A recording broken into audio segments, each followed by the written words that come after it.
Hi guys, this is Grace from Designs Fund, and today I'm going to talk about going pro with your blog. Now, to go pro, the first thing we want to do is build sort of a roadmap to get you towards profitability. So I'm going to talk about improving the structure and efficiency of your blog, getting the word out about the great content you produce, how to establish your voice as an expert, and then how to break into advertising wisely. Today's video will cover the first 3 points, and then the second video, which you can see right below this one, will talk about advertising. So the first thing we want to do is make sure that your blog and your work structure is as efficient as possible so that you're getting the most out of your time. To do that, I always suggest creating an Excel list that has 5 columns. We're going to use this to map out your daily activities and figure out where you can cut some things out of your schedule and make more time for growing your business. The 5 columns should be what the activity is you do during your day, how much time it takes, whether it's work or personal, what it adds to your business, and whether or not this activity really requires you to be doing it. Once you've made this, what you want to do is go in and evaluate and delegate out of those activities. The first thing to do is to trim the obvious fat. If you've got some extra time in there that you use for TV or maybe doing shopping and things like that, if you've got that extra sort of, slightly frivolous thing in your daily schedule that you don't need, that's the first place to cut. If you don't have any of that, the next thing to cut would be any work that doesn't advance your business. If you're doing a lot of things that are favors, or maybe you're doing some work that is sort of pro bono that really isn't advancing your blog or your business in a big way, that's the time to cut. And last but not least, you want to look at your list and delegate anything that doesn't require you to be doing it. This could be something as simple as bookkeeping or something as complicated as creating content for your blog. So the first thing to do is to delegate anything that you could do with the third party. I always suggest looking into the Freelancers Union. It's a great place to find other freelancers who do things like financial, bookkeeping, taxes, things like that. Delegate to those people, especially if you can find them for an affordable rate. The next thing to do is to consider bringing on an intern.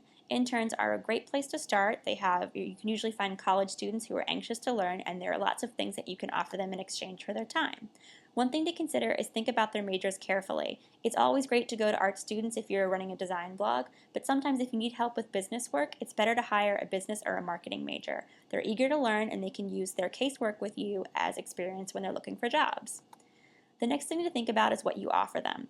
A stipend and work study, or an hourly pay situation and work study, is an absolute necessity. So look into your budget, see what you have left over, and figure out what you can offer these students. And you can usually figure out what sort of work study plan works out for them by talking to their Office of Career Development or whoever sets up internships for the college.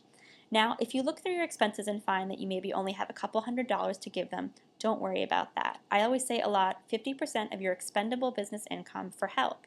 Now, if you only have a little bit of money, remember you can take them for part-time work, or you can take them on a very short project basis. Having that little bit of help will really help you free up time in your schedule to work on bigger business or blog expanding opportunities. After you've brought on help, what you want to do is find a way to make your actual blogging and content creation more efficient. So I always say to think about your blog content breaking down into 3 categories. These 3 categories are what your readers like to see and feel in a site to make it feel like it's varied and rich. The first type would be small eye candy posts. I think of these as something that only take you about 10 minutes to write. It could be a simple post, it could be maybe a little picture, it could be something about your day, it could be a product review, something that really doesn't take you a lot of time or a lot of in-depth thought to create. You should be able to whip one of these off a day during the week and get 5 of them up. That's sort of the basic groundwork you're going to need to have a regularly occurring blog. The next type of content is a medium weight post. This might take you 30 minutes to do. It could be a resource list, maybe a little review of a new shop in your town or something you recently saw. This is something that takes you a little bit longer to do, and you may not do every day, but maybe 3 days a week. You could even have a theme and have them coordinate with something that you do on those days of the week. The next thing is the heavyweight posts. These are the ones that a lot of us are familiar with. They take a couple hours to do. They may feel like they take forever to do, but you don't have to do them every day. If you do a couple of these a week, you're going to prove that you can handling, some decent topics. You can throw yourself into something and give more in-depth reviews or in-depth analysis, or just offer more pictures or some sort of editing that shows to readers that you've got something to say and that you can handle saying it with a longer amount of space. So if you offer these 3 types of content to people, they're really going to feel like you have a varied blog and a blog with a lot of depth. Now, it may sound like it takes a lot of work to produce all these different types of posts and produce them every day. But if you add up all the time allotted for these posts and how often I'm suggesting them to do All you have to have is 6.5 hours per week to create this sort of full-time blogging schedule. Now, this is something that means maybe you could take one day out of your work schedule if you're allowed to work from home for a day or take a day off from your full-time job. You could do all your blogging in one day. Or if you've got a full-time job and don't have any time for that, which is totally understandable, you could take 3 hours on Saturday and 3 hours on Sunday. And then you've got your full schedule, which you can preload ahead of time. Almost every blogging software will let you preload and schedule when you want it to go up during the week. And then you really allow yourself to have spontaneous posts during the week when you feel like saying them, because you know you've already got the meat and bones of your schedule for the blog already set up and ready to roll out.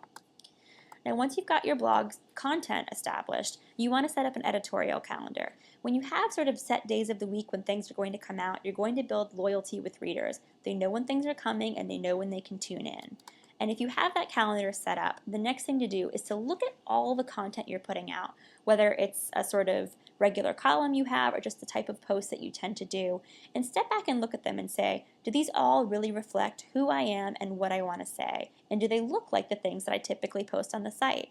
If you have some content that doesn't really seem to fit in the brand or feels a little bit off, now's the time to pull it, so that you're focusing on producing fewer posts but higher quality posts that feel consistent. I know a lot of times people think it's better to have lots of different things going on, but you can have variety within a consistent frame. People really want to go to your blog and say, I know what that style is and I know what's going to happen here. It's not going to be boring to readers, it's just going to prove that you have a very consistent and cohesive idea and message to share. The next thing to do is get the word out about what you do. The first way to do that is to send newsletters. If you don't have one already, make sure you set a newsletter up. Newsletters and RSS feeds are a crucial part of giving readers another place to find your work. Not all readers read via a main homepage URL anymore, so you need to find a way to attract them outside of that.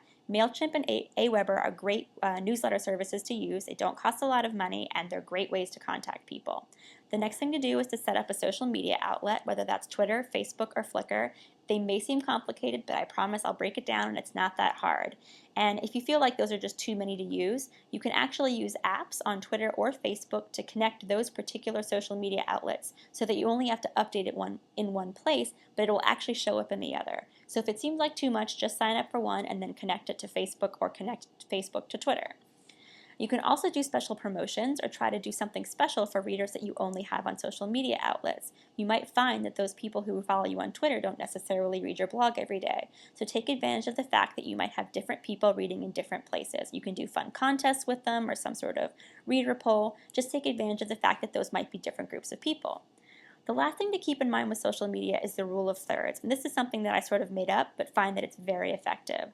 I always think 1/3 of your social media updates should be personal, 1/3 should be blog related, meaning you tell people what's happening on your site or with your business, and the other third should be resource sharing, and that means things that you find in your business or your blog but don't necessarily post. So share something that has to do with an interesting thing happening in your field but isn't directly promoting your business. It's a really crucial part of social media. The next thing to do is direct promotion. That means emailing bloggers one-on-one. Just make sure that you keep your emails personal and targeted. Always send an email with someone's name and remind them why what you do is relevant to what they do. You can also do indirect promotion. You can offer your services or guest posts to another blog.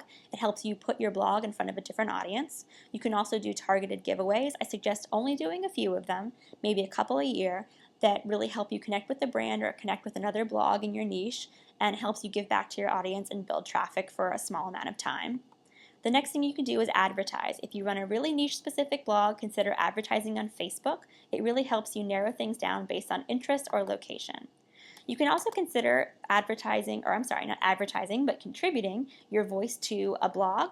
You can contribute your voice to a magazine. You can even contribute your voice to an e-magazine. Doing things like this, offering columns or information or advice and other sources or other outlets really helps you build up your voice as an expert within your field. People will start to trust you and they'll see that you have lots of interesting advice to share. Now, once we've got these things set up and we've established our voice and established a consistent content, and we also have found a way to make the blog and business more efficient, you're ready to dive into how do you make money and how do you make a profit off of your blog. The second video will dive into that, so stay tuned.